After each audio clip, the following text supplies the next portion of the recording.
Hai, Assalamualaikum. Saya Puan J daripada BBT Consultant. Syarikat kami membantu organisasi dan pasukan mencapai matlamat mereka melalui soft skill development. Hari ini, saya nak share 3 kesilapan utama yang sering dilakukan oleh calon di dalam interview secara online. Selain daripada temuduga cara biasa iaitu secara bersemuka, pemburu kerja zaman sekarang kena membiasakan kepada 2 lagi jenis temuduga yang amat popular sekarang. Iaitu satu ialah melalui telefon dan satu lagi ialah temuduga secara online. Ini kerana semakin banyak company sekarang yang menggunakan 2 kaedah ni untuk membuat saringan awal sebelum dia pergi kepada pemilihan yang seterusnya. Kaedah ini banyak digunakan untuk menjimatkan kos dan masa bagi kedua-dua pihak, khususnya bagi yang melibatkan calon yang ramai dan yang berada di luar kawasan. Maknanya, company hanya akan memanggil peserta-peserta yang terpilih saja untuk pergi kepada final interview. Maknanya, kalau kita pemburu kerja di zaman ni, nak tak nak kita kena memahirkan diri dalam 2 kaedah interview ni, iaitu melalui telefon dan juga melalui online. Subscribe kepada channel kami di YouTube untuk mendapatkan tip-tip temuduga seterusnya. Sebelum tu though, I need your help. Saya sekarang sedang dalam proses mengeluarkan kos online, panduan lengkap bagaimana menjadi calon terpilih dalam temuduga dari perspektif penemuduga berpengalaman. Jadi what I want is your feedback. Saya nak maklum balas kepada tuan-tuan mana yang berminat dan juga kalau ada specific area yang tuan-tuan rasa saya perlu cover. Okay, now back to kepada 3 kesilapan utama yang sering dilakukan oleh calon bagi interview online. Ready? Kesilapan pertama, tidak membuat persediaan lengkap dari segi persiapan dan setting sebelum pergi online. Ini penting kerana bagi interview online, satu-satunya cara penemuduga untuk melihat tahap profesional kita ialah melalui apa yang dilihat di skrin. Dan sebab interview online biasanya tidak dibuat secara ad hoc. Maknanya kita diberitahu lebih awal bila, masa dan date nak buat interview online tu. Tak ada sebab untuk kita tidak bersedia dengan selengkapnya. So, apa yang kita nak sediakan? Untuk peralatan, tengok 4 benda ni. 1, seboleh-bolehnya gunakan komputer atau laptop. Bukannya mobile phone. That looks more professional. Yang kedua, mesti kena test dulu software ataupun app yang digunakan. Sama ada Zoom ke, MS Team ke, Google Meet ke, yang mana yang telah diberitahu kepada kita. Yang ketiga, audio. Now, this one is very, very important. Sebab kita tak nak nampak cantik tapi lepas bila tengah bercakap tu, suara keluar pelik ke apa ke.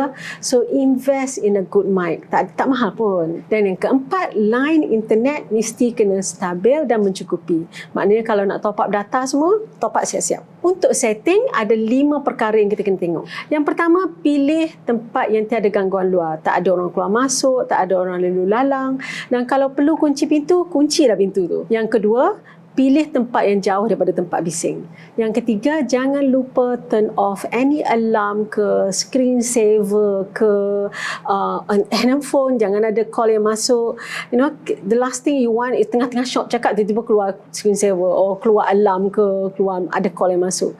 Terus off. Yang keempat, kena cari tempat yang pencahayaan yang elok. Good lighting. Bahagian depan kena lebih terang daripada bahagian belakang. Kalau tak, muka nampak gelap. You want all the focus to be on your face, bukan kat belakang.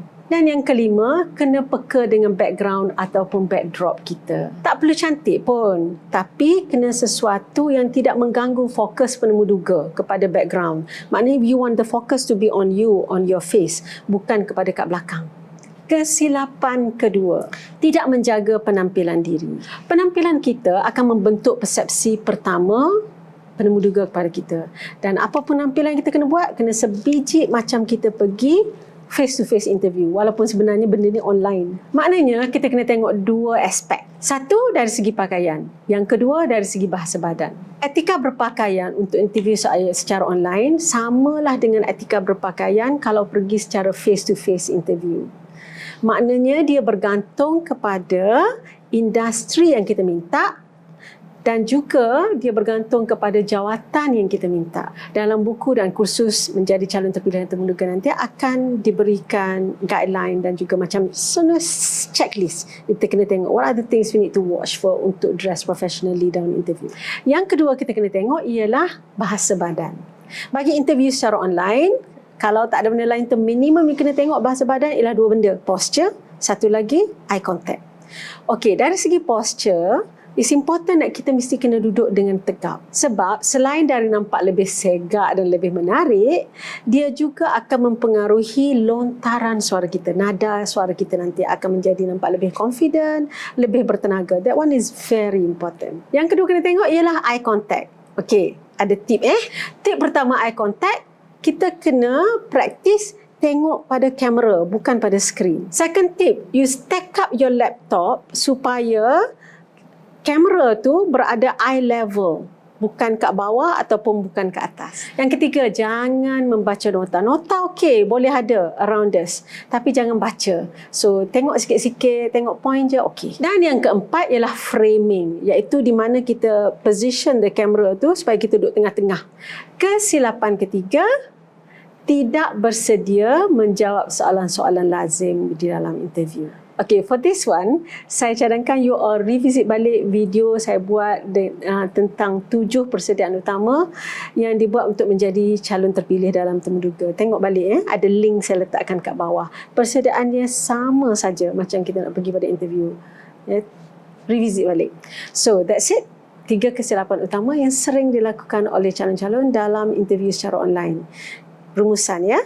Satu, tidak membuat persediaan lengkap dari segi equipment dan setting before going online. Yang kedua, tidak menjaga penampilan secara profesional. Dan yang ketiga, tidak membuat persediaan menjawab soalan-soalan lazim. Seperti biasa, kalau rasakan video ini bermanfaat, sudikanlah share dengan rakan-rakan lain memerlukannya. Anggaplah ia sebagai sedekah. Until the next video, good luck in your next interview. Assalamualaikum. Bye.